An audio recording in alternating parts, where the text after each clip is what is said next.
Disastrous news, in fact, today from the government. The FCC has decided that, not that interested in net neutrality.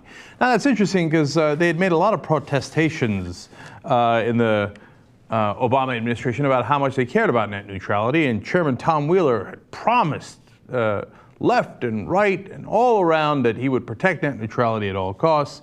Apparently, he was lying. So let me tell you the latest.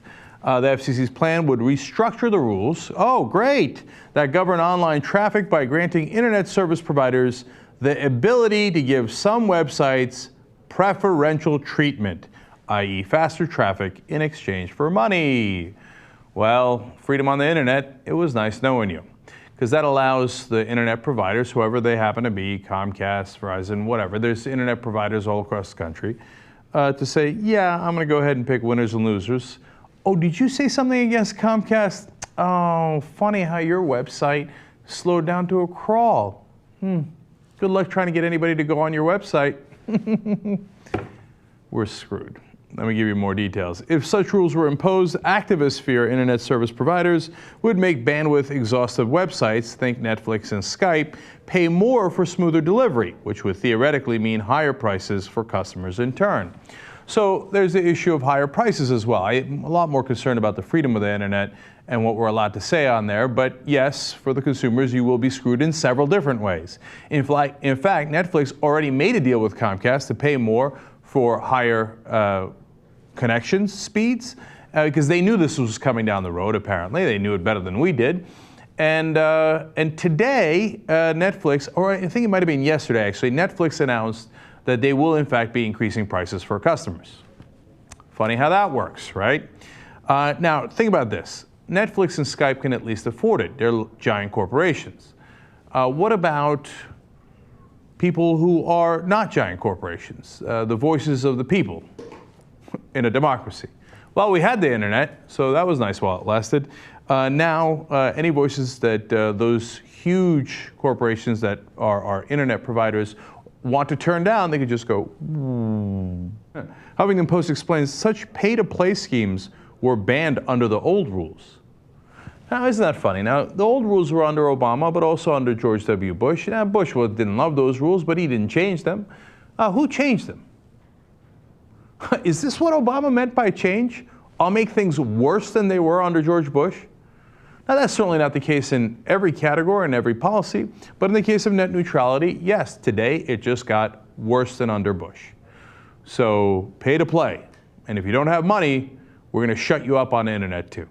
Now, look at this 1-2 punch. The Supreme Court says the guys with the most amount of money can drown out everybody else's voice when it comes to politics, and they can just go ahead and buy all sorts of ads and buy politicians, etc. So your voice becomes inaudible in politics and in your own government and in our so-called democracy.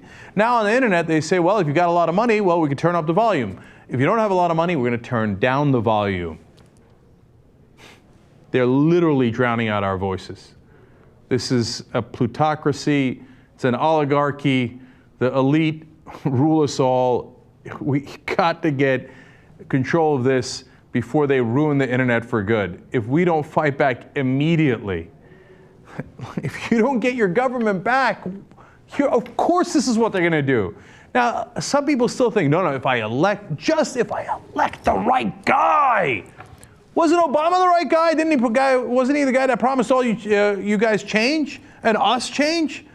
And then what did he do? In instances like this, he made the government worse than it was before, more pro-establishment, more pro-elitist. And enjoy those words while you still can. Tomorrow I might sound like this. FCC confirmed that its proposal would offer broadband providers the ability to enter into individual negotiations with content providers. Great. So if you're a giant corporation, you get to have one of those individual negotiations. If you're not, sad day for you. Let alone if you piss off one of those internet providers or the government. Critics argued that the end of net neutrality could have far-reaching effects on U.S. society by stifling innovation, hindering cash-strapped internet startups from getting off the ground, and widening the gap between the rich's internet and the poor's. Great. Now we're going to have income inequality destroy the internet as well. And by the way, if you're one of the big companies that have to pay more to the Comcast of the world, like Netflix, you actually probably don't mind this. Because yes, that increases your costs a little bit. But what it also does is it kills off all of your new competitors. You want to start a new business, try to catch up Netflix? All Comcast has to do is increase the prices, and you'll never be able to do that. So then you can't compete with the companies that are already established. And by the way, that is exactly what corporatism is. Capitalism, which I believe in, gives birth to corporatism because it gives birth to corporations. And what do corporations want to do? They want to immediately kill their parents. They hate the free market. They hate capitalism. What corporations want to do is destroy the competition. What's the easiest way to destroy the competition? Buy off the government. Just change a couple of little rules. How easy is this? Just get rid of net neutrality. Now any new competitor online, sorry. I guess you don't have millions upon millions of dollars. You don't have billions of dollars. Well, we just had to change the rules a little bit so that we can now drown out your voice and kill off all of our competition so that we could be an even more entrenched oligarchy.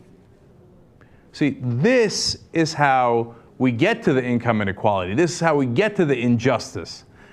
There's only one answer, man. If you don't get your government back, if you don't control your politicians, if you don't have democracy, if you don't have a republic, you don't have anything. The elites will rule us forever. You know what I think. Wolfpack, wolf-pack.com, okay?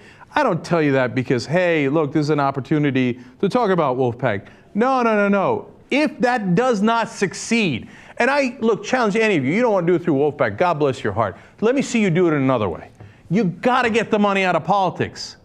If these guys who have all this money control our politicians, of course they're going to set the rules in their favor. If you got another way of defeating that, you got another way of changing that, I'm all ears. I'm all ears. But the reality is, there's only one thing we can do. You got to go to the Constitution. You've got to get an amendment. If you don't get an amendment, we're all screwed. And now our window of time has gotten narrower. How long do you think it's going to take before all the internet providers start slowing down the websites that haven't paid enough or that they don't like the content of? How long is that going to take? You got to go right now, man. Join us at wolf-pack.com. Otherwise, don't complain later because you sat on your couch while our government slipped away from us, and now our internet slipped away from us, the one tool we had to fight back.